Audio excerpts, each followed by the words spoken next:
Pastor Grant reached home 2 hours later, still burning from embarrassment. Every step he took across the veranda sounded like judgment. He had preached for 25 years without scandal, and now his own son had turned his ministry into a rumor. Behind his closed door, he prayed aloud for patience, but clenched his fists between every amen. Steve waited until midnight to slip into his room. He couldn't bear another lecture from his father. What started as teasing had become something heavier, something he didn't yet understand, but it carried Amanda's name. The next afternoon the rain returned, soft but steady.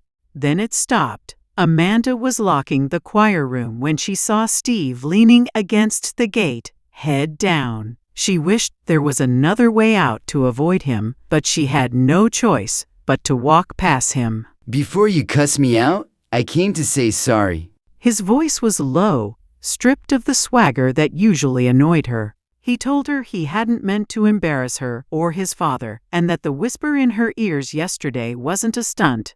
Amanda looked away, pretending she wasn't listening to him. When she finally met his eyes, words deserted both of them. The space between them felt charged, half apology, half temptation. Steve stepped closer, but Amanda turned, pretending to fix a button on her blouse. The air itself seemed to hold its breath. She whispered, "Steve, I think you should go." He nodded, but neither of them moved. Steve slowly leaned in. As his lips almost met Amanda's, a heavy thunder cracked. Only then did she walk off, heart unsteady. By the time she reached home, she texted Trudy everything. "He came to say sorry and almost kissed me. And surprisingly, I really wanted to do it. He must be the devil from hell, trying to test my faith." Trudy stared at the message, her stomach twisting. She had wanted Steve's attention from the moment he arrived. Instead of replying, she opened a new chat. "Hey, stranger," she typed to Steve. "Feel for a drink later? And don't worry, I'll pay." Steve hesitated only a moment before agreeing. It was easier to drown confusion than face it. He'd rather avoid thinking about his feelings by drinking and pretending everything's fine than admit to himself that he's falling for Amanda. Later that night, Trudy and Steve met at a late-night cafe in the next district. Trudy looked radiant, her smile sharp as a blade. Steve laughed at her jokes, but everything reminded him of Amanda. When Trudy leaned closer, he realized he couldn't feel a thing. For the first time, he knew exactly who he wanted. And she wasn't sitting across from him. He found an excuse to leave and then dropped Trudy home. On his way, he wondered if what he felt for Amanda was love or obsession. Little did he know that the answer would present itself in a few weeks. For Amanda, there was no need to question if she was in love or not. She was in love with Steve Grant. She had promised herself not to fall in love with anyone before she finished her studies. She tried to lose herself in choir practice, but every note carried Steve's voice in her memory. She told herself it was foolishness, yet her heartbeat refused to listen. But Sunday morning, before service began, the gossip reached her ears. "Did you hear that Pastor's son and Miss Trudy was out drinking Friday night?" Sister Myra asked Amanda. Laughter rippled through the pews. The attention that once pressed on Amanda suddenly shifted toward Trudy. But it didn't bring relief to Amanda.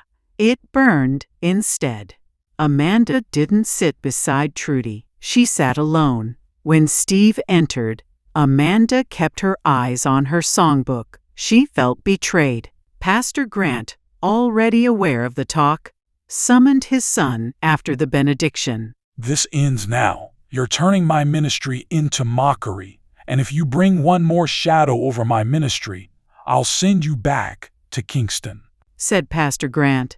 Steve bit his tongue, but his jaw tightened. The warning rang in his head all week. Amanda avoided him, claiming extra choir duties. The distance only deepened the ache between them. By the time that the church's anniversary service arrived, they hadn't spoken in days. The celebration stretched into evening. Music, laughter, testimonies. When the crowd finally thinned, Amanda stayed back to tidy the altar and pews. Steve appeared with a broom and a quiet smile. Figured you could use some help. She should have walked away.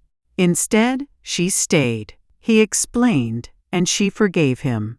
Words slipped easily again. Jokes about the choir, confessions about pressure, laughter that softened into silence.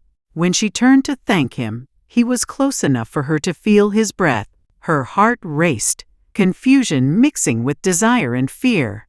Then, the world outside the church vanished, leaving just two souls who couldn't control their desires. Then his hand brushed hers, and she didn't pull away. They shared an intimate moment before Amanda came back to her senses. But what they didn't thought anyone else saw except God was streaming live. They didn't notice the small red light blinking above the pulpit.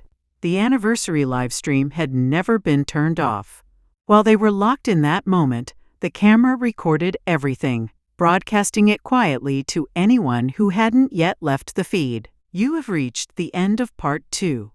Comment part 3 in the comment section and get this video to 1K likes for the finale. Thanks for watching, and please remember to share this video and subscribe to my channel if you haven't done so already. Stay tuned.